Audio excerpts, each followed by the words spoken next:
Assalamualaikum warahmatullahi wabarakatuh. Waalaikumsalam warahmatullahi wabarakatuh. Perkenalkan, nama saya Parmadi dari Wonosobo. Dari? Wonosobo. Wonosobo ya. Hari.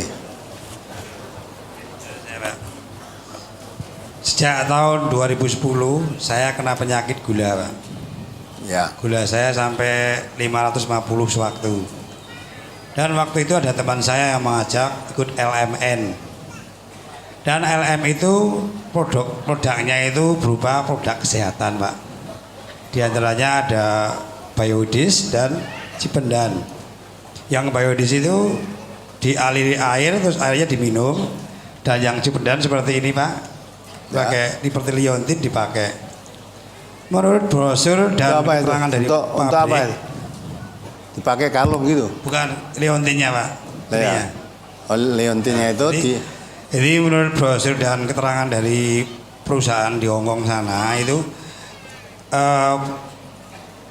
ini berasal dari beberapa macam-macam molekul, diantaranya ada molekul yang dari batu asteroid dari angkasa luar yang fungsinya untuk menambah stamina, dan yang Biodis itu bisa menghilangkan racun dalam tubuh. Sejak saat itu alhamdulillah penyakit saya, gula darah saya turun ya sekitarnya 250 sampai 300 terlepas sakit ya. Tidak makan obat?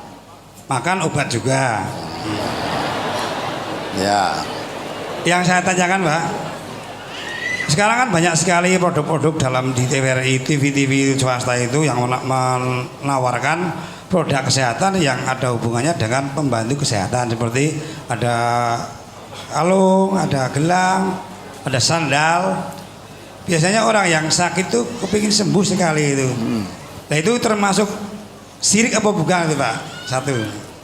Terus yang kedua, saya ingin menanyakan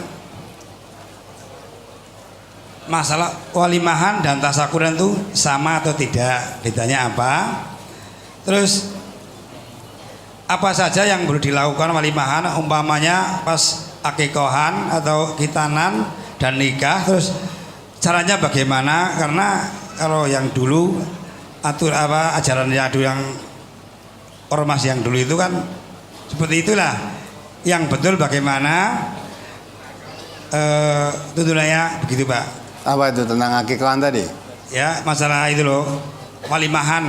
Oh, walimah. Akikah, terus kalau hitanan itu bisa di walimahan atau enggak, terus nikah caranya bagaimana?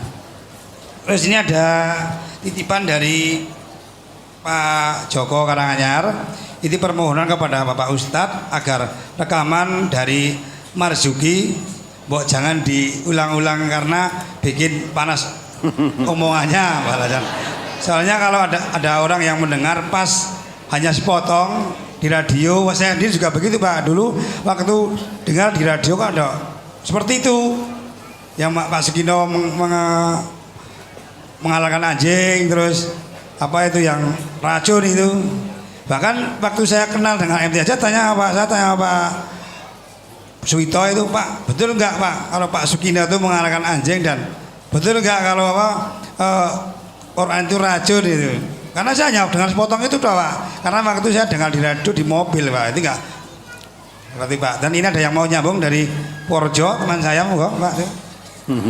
Ya, silakan. Ya udah, Pak, terima kasih, Pak. Assalamualaikum warahmatullahi wabarakatuh. Waalaikumsalam warahmatullahi wabarakatuh. Assalamualaikum warahmatullahi wabarakatuh, Pak Ustadz. Salam. Mau tanya, Bapak saya itu nggak sholat kalau saya ngaji itu dilarang. Dari mana kamu? Apa?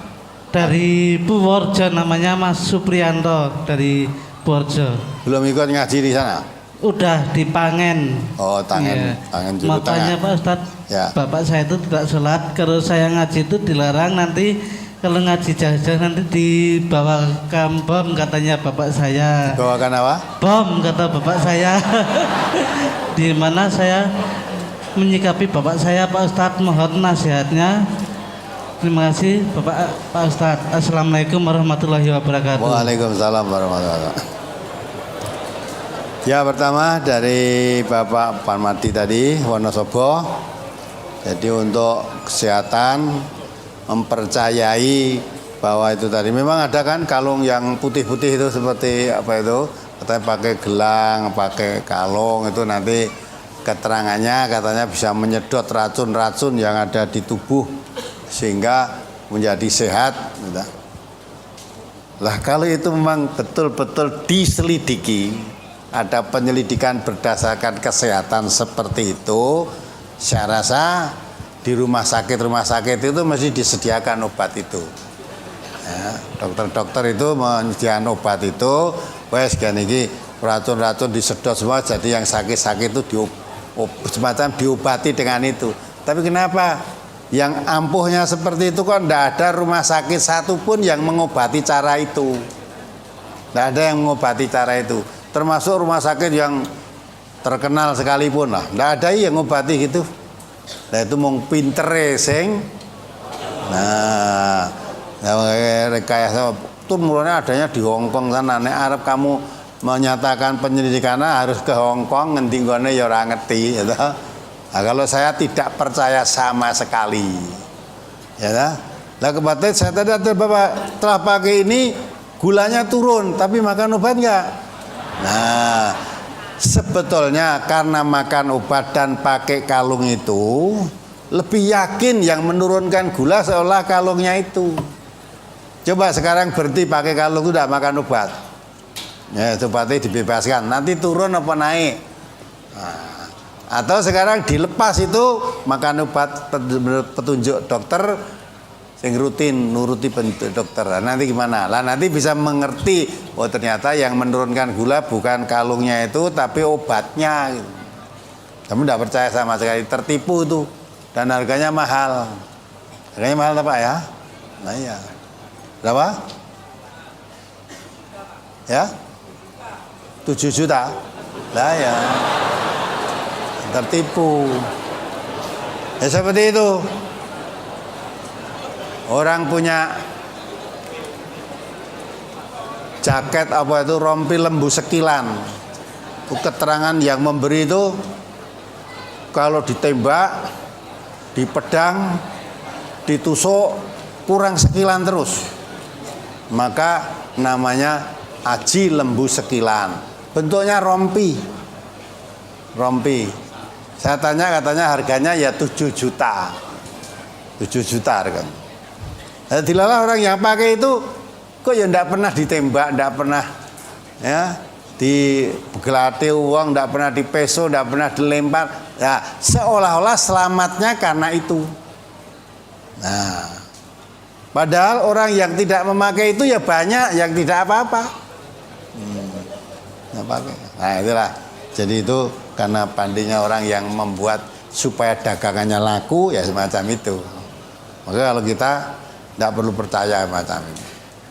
Itu sudah Bapak membuktikan mudah ada khasiatnya tenan. Tidak coba 1 bulan saya tak berhenti makan obat, tak pakai ini tok, nanti bagaimana gula saya. Nah, coba itu. Nah, terus saya itu loh ternyata tidak pakai obat, ya kok gulanya naik. Oh berarti nggak ada apa-apa. Sekarang pakai obat tidak saya pakai itu, coba lepas itu gulanya naik apa turun. Nah gitu untuk membuktikannya. Kalau percaya itu aja, udah jangan percaya yang begitu itu. Harganya mahal, tidak ada manfaatnya. Malah sekarang ya ada yang disiarkan lewat TV, ya dah. Ya semacam itu nanti dicobakan dicelupkan di air putih itu, airnya jadi berwarna keruh, itu katanya itu menyedot itu. Nah, itu tidak ada manfaatnya. Ya, orang yang tidak mengerti karena sakit butuh sembuh. Nah, padahal Nabi memerintahkan semua penyakit itu Allah turunkan penyakit, Allah turunkan obatnya. Maka kalau sakit berobatlah, berobat itu kepada ahli pengobatan. Ya. Idza wusital amru ila ghairi ahlihi fantadrisah. Kalau sesuatu kamu serahkan pada orang yang bukan ahlinya malah rusak. Malah rusak. Pakai sandal juga begitu kan? Sandal ya pakai jeriki itu, wah itu katanya bisa menyembuhkan gula, bisa menyembuhkan asam urat, bisa menyembuhkan macam-macam itu. Mesti sandal yang begitu harganya ya mahal juga gitu. Ya, dah. Kemudian Apa tadi? Apakah sama antara tasyakuran dengan walimahan, Ustaz? Ya, tasyakuran dengan walimahan. Jadi tasyakuran ini cara Jawa gue. Jawane kan syukuran gitu. Dalam Islamnya syukuran itu nggak ada. Adanya bersyukur. La in syakartum la zidanakum. Kalau kamu diberi nikmat oleh Allah mau bersyukur, Allah menambah nikmat. Bersyukur ini nek cara Jawa tasyakuran atau syukuran mesti hubungannya dengan makan. Anggere syukuran mesti mangan. Ya. Padahal namanya syukur itu menggunakan, memanfaatkan atau menjaga nikmat yang diberikan oleh Allah itu jangan sampai hilang, dijaga betul. Ya. Kita diberi kesehatan oleh Allah, bersyukur. Orang bersyukurnya malah mangan-manganan. Bersyukur dengan kesehatan yang diberikan oleh Allah.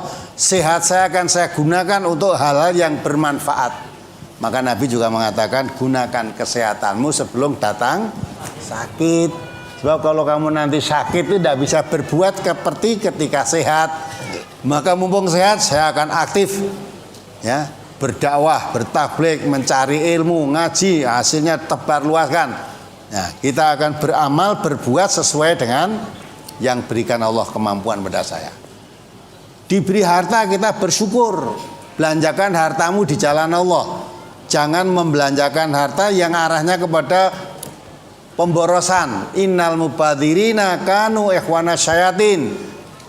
Belanjakan harta yang tidak di jalan Allah termasuk pemborosan. Pemborosan itu temannya setan. Maka kalau kita bersyukur atas nikmat yang Allah berikan berupa harta, kita belanjakan di jalan Allah. Itu bersyukur.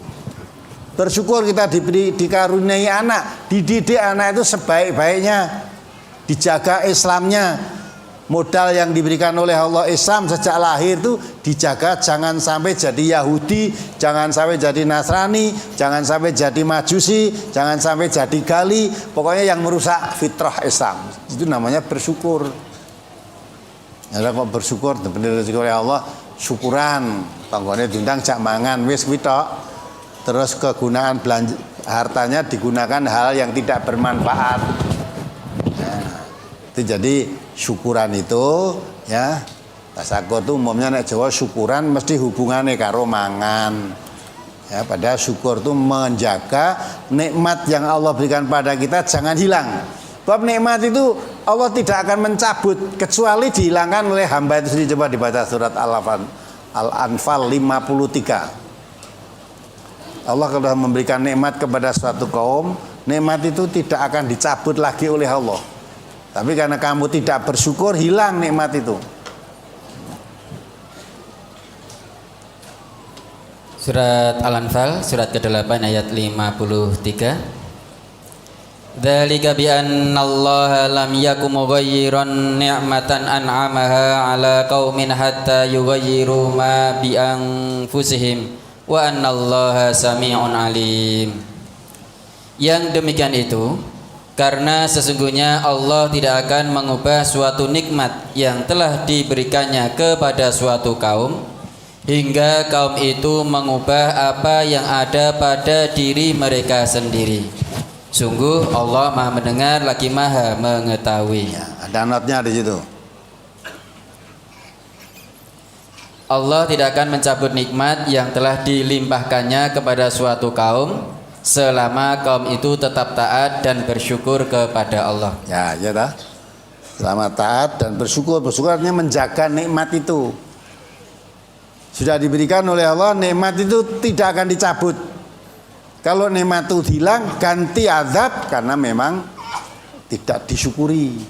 Allah mengatakan la in syakartum la zidannakum. Kalau diberi nikmat kok bersyukur, tidak akan hilang, malah ditambah nikmatnya.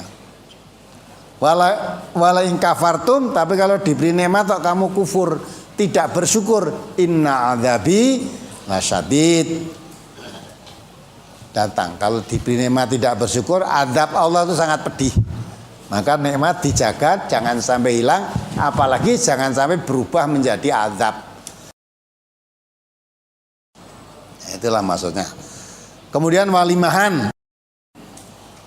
walimahan itu zaman Rasulullah memang hanya walimahan di dalam pernikahan.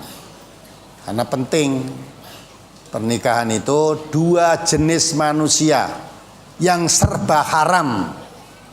Ibaratnya melihat saling memandang saja haram, apalagi sampai menyentuh. Nah, setelah terjadi angkah tuka wazawaj tuka ijab kabulah, itu semua yang tadi haram menjadi serba halal.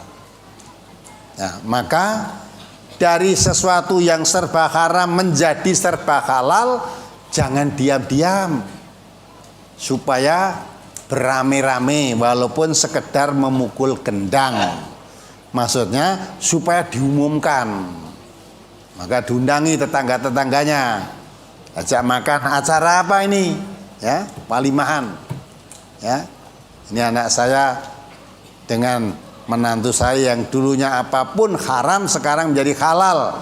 Maka kami undang untuk kamu makan bersama. Saya berikan pengumuman tentang ini. Besok kalau anak saya kesana kemari dengan ini istrinya yang sekarang serba halal. Ya, maka walimahan itu supaya diumumkan. Nah, walimahan yang baik kata Nabi, yang diundang orang-orang yang perutnya lapar. Kalau walimahan yang jelek kata Nabi, yang diundang orang-orang yang perutnya kenyang, meninggalkan orang-orang yang perutnya lapar. Jadi kalau walimahan memang dituntunkan, dianjurkan malah.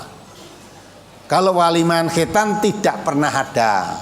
Pernah zaman Nabi sudah ada, zaman sahabat, zaman tabiin lah, ada orang undang walimahan untuk khitan. Ya, zaman Nabi tidak pernah ada, zaman sahabat tidak pernah ada walimahan khitan. Tidak ada walimahan. Nah, terus khitan itu bagaimana? Nek acara khitan bagaimana? Datang aja bawa ke dokter atau ke menteri kesehatan itu, langsung dihitan sudah baik. Rasa diumumke ki arep dihitan. Hitan anak sekarang apalagi lebih maju. Sekarang begitu hitan sore nanti bal-balan bisa kok. Lain dengan bapak-bapak dulu. Nanti hitan melakukan kaheke sesasi. Anggo cengkal sepet apa itu. Nah, orang bawa modern, jadi tidak perlu ada. Apalagi dikembalikan pada hadis Nabi. Hitan itu salah satu dari 5 kebersihan. Termasuk potong kuku. Ya, cukur kumis, cabuti bulu ketiak, itu salah satu dari 5 kebersihan. Lo nek kowe khitanan ngundang walimahan khitan, kowe nek cabut bulu ketiak ya undang-undang. Nah, termasuk cukur bulu kemaluan, itu termasuk salah satu. Eneng nyukur bulu kemaluan undang-undang tanggane. Nah, itulah. Ini salah satu dari 5 kebersihan. Sudah tidak usah diumumkan. Udah khitan. Bawa ke rumah sakit atau ke dokter, pulang dah. Saya dah. Sekolah rasa prei. Dan cepat sembuh kalau sekarang. Ya, jadi walimahan khitan itu tidak pernah ada zaman Rasulullah, zaman sahabat Nabi tidak pernah ada. Apalagi? Tadi yang dari yang masih Supriyanto Purworejo tadi, Ustaz. Ya. Lah kalau bapakmu tidak suka, bapakmu Islam apa enggak? Nah, tidak sholat, ya udah. Nek tidak sholat, ora seneng wong ngaji Quran itu patut. Ya, wong saiki neng wong sholat ya Quran ngaji dikaji tidak suka ada kok. Kalau orang tidak sholat, jadi orang kafir kan, Quran itu firman Allah, ora percaya dengan firman Allah, tidak usah dikaji. Itu tidak suka, pantas. Aneh itu ada orang Islam katanya kitab sucinya ya Quran, kalau Quran dikaji bencinya setengah mati. Tidak boleh ngaji Quran di sini, diusir, di demo dan sebagainya. Itu orang yang kalau ditanya kitab sucinya Quran dan sholat. Lah wong sholat Nabi kita mengatakan khairukum man ta'allamal Quran wa 'allamahu, sebaik kamu orang yang belajar dan mengajar Quran. Lah ini orang yang tidak suka Quran dikaji, dipelajari, nggak suka. Jadi sejelek-jelek manusia itu malah jadinya. Nah, maka kalau bapakmu tidak sholat ya sudah. Nah, tetap kamu ngaji, sholat akan dikapakin tadi? Dibom. Ya sebenarnya dibom pas kowe nang omah kono dibom kan kena wong sak omah malah. Ya, mula aja nek tukang ngebom mesti wong ora salat, mesti wong salat ya. Ada bom iki mesti wong Islam. Tapi bapakmu sing arep ngebom ana wong kafir gitu kok. Ya dah. Jadi anggere bom muni wah iki mesti teroris. Teroris mesti dikon wong Islam. Ndak. Justru yang tukang ngebom itu yang rusak itu bukan biasanya bukan orang Islam. Kalau orang Islam ngerti tentang Islam, dia tidak akan begitu. Saya ngebom di sini, yang disasar siapa? Aku yang ngebom neng pasar sing mati malah wong-wong sing rane urusan karo kamu. Pemulai ngebom neng hotel. Nah, wis neng kono bayar dibom sisan hotel apa meneh ngebom neng mall wong blonjo mulai kena bom makanya itu kan bikin sengsara orang yang tidak bersalah. Yang kamu sasar siapa? Nah, kalau memang yang kamu sasar apa orang tertentu apa bupati apa lurah apa polisi umpamanya ngebom aja neng mall.